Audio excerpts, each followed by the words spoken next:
We're now joined by a former underwater scientist who worked with the Royal Navy and has been on board some submarines in his time. This is George Bathhurst. George, welcome.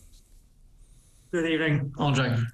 So, can you give us a sense of what it's like to be on board either a submarine or a submersible? Yeah, I think the first thing that comes across to you is how small they are inside. So even the biggest submarines, you see them in photographs, but inside they're tiny because of all the equipment you need. And it's such a hostile environment that that equipment is what keeps you alive, but it's tiny inside, it's cramped. And also submarines leak, even the most modern and maintained ones. So it's really a hostile environment, and people who do this for a living should be saluted because it is a really difficult place to survive. So, George, I mean, you spent some time on military submarines. It's important to say that you're not a current or former military officer, but you spent some time on board them. I mean, look, is this an appropriate environment for tourists? It's a very hostile environment. So I think people underestimate it. It's in some respects more difficult to get to than space. It's very, very difficult to find people underwater, which is actually why we have submarines, because they're difficult to find. It's and it's an environment where you're outside the area that your body would naturally survive. So even if you got out of a submarine, it's a real challenge to get to the surface. Now, you were required, as part of your training, to understand what to do in an emergency situation. Now, I don't know, given that you're on military submarines, how much of that you can tell me about. But can you give us a sense of what sort of training somebody would go through to be allowed on a submarine? Yes, well, normally on a Royal Naval submarine, you would have escape hatches for emergencies like this, where the submarine was perhaps distressed and on the bottom of the sea.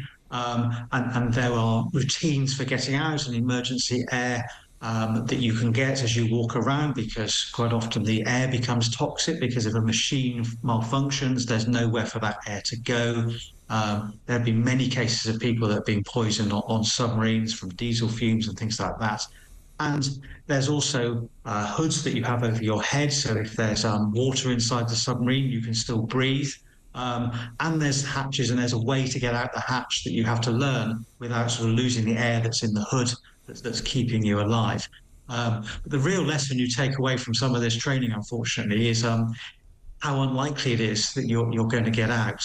And how lucky you would be if you were to. So it gives you a good sense of perspective that when things go wrong, they're unlikely to get better very rapidly. And this is a very difficult environment that you've George, gone into. George, you and I know each other. You have some knowledge of underwater acoustics. When we get told that the American Navy believed that they heard a noise which was consistent with the implosion of a submersible, what does that actually mean? Well, it means that sonar has picked up some noises. But again, just as you can't see very easily underwater from the surface, you can't hear very much either. So sound is attenuated by water, and sometimes you hear sources of noise from all sorts of locations, but it's a bit like putting your head under the bath.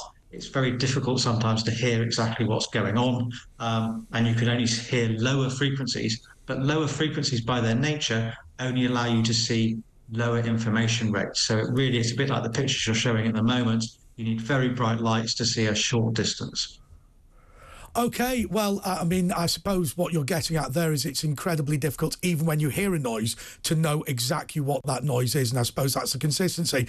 Okay, George, thank you so much. That's George Bathhurst. He is a former underwater scientist who worked with the Royal Navy and indeed spent some time on submarines. I have to say, the idea of having a hood under the water when a submarine floods, I think, is a pretty terrifying thought.